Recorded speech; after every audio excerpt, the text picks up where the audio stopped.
that incarcerated DJ can do no wrong. People are longing to see him come back on the road, as it were. After a while, he become vintage. Almost like he might be out of place on a show nowadays. Of course he would be. People are not looking to that. And to that extent, there are some persons who that incarcerated DJ can do no wrong. And that they believe that he was unfairly incarcerated and charged and convicted for murder. That's just how someone who's been a fan, which of course is the short name for fanatic. Yes. That's basically how some persons view celebrities. You know, sir, I have a theory about the incarcerated DJ. My theory is that he would be less popular if he had stayed on the road.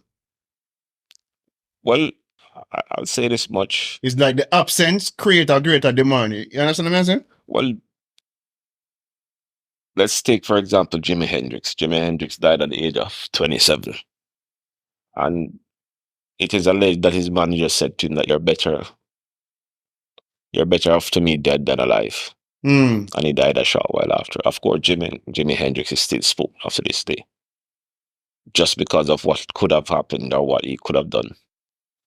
And yes, if you look at even Bounty Killer, Beenie Man, and all those guys, Mavado, they all had their prime. And then after a while, they become an elder statesman in the industry. So yes, that to me is a part of the pull.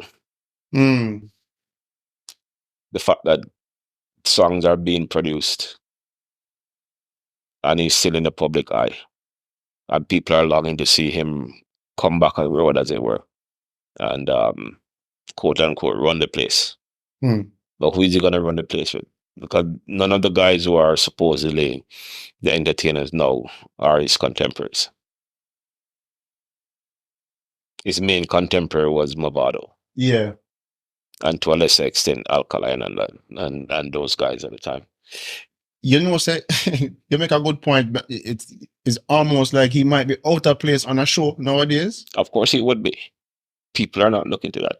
You see, when Buju Banton came back after spending almost a decade he had a catalog of songs, but he has only done like about 2 or 3 songs since he's been out. No albums, if my memory serves me right.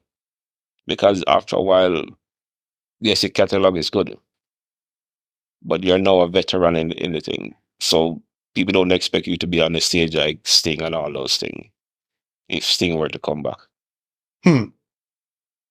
People are not going to see you. You're not going to be the battle DJ of them days. You're going to be one of the more.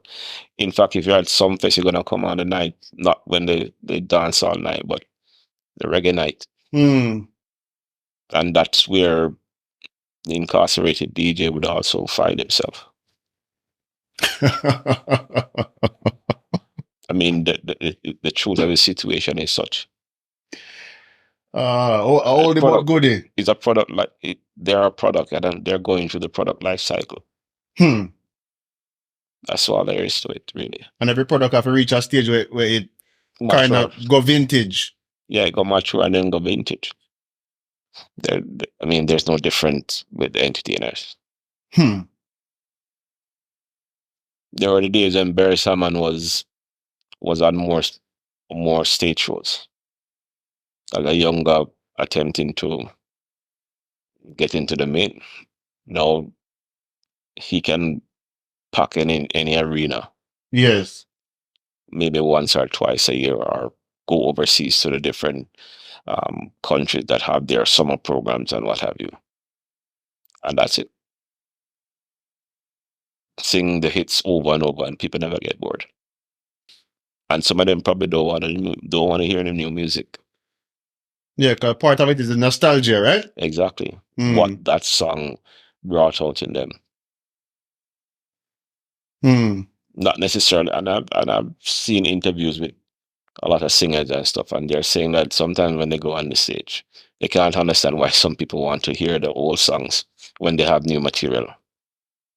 People just don't want to hear it, because when they're at the peak of their career, these songs and the surrounding events that cause that song to be meaningful to them is lost on the entertainer because she just looking at his catalog Yeah. and he's singing a song or two or whatever, and it's just maybe they may have a song or two that resonate with them, but sometimes you have some songs that are not bangers, but they mean a lot to somebody and people want to hear them. Yes. And that's why they pay to go see their favorite artists in concert. So yeah, that incarcerated DJ might find himself being in demand for if him do touch wood,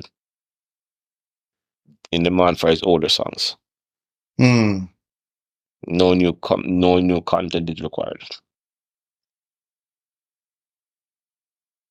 Like I mean, there's that song "Summertime" is a year-to-year staple. Yes. And maybe people want to hear that. True. Where you get the classic daddy and all that thing.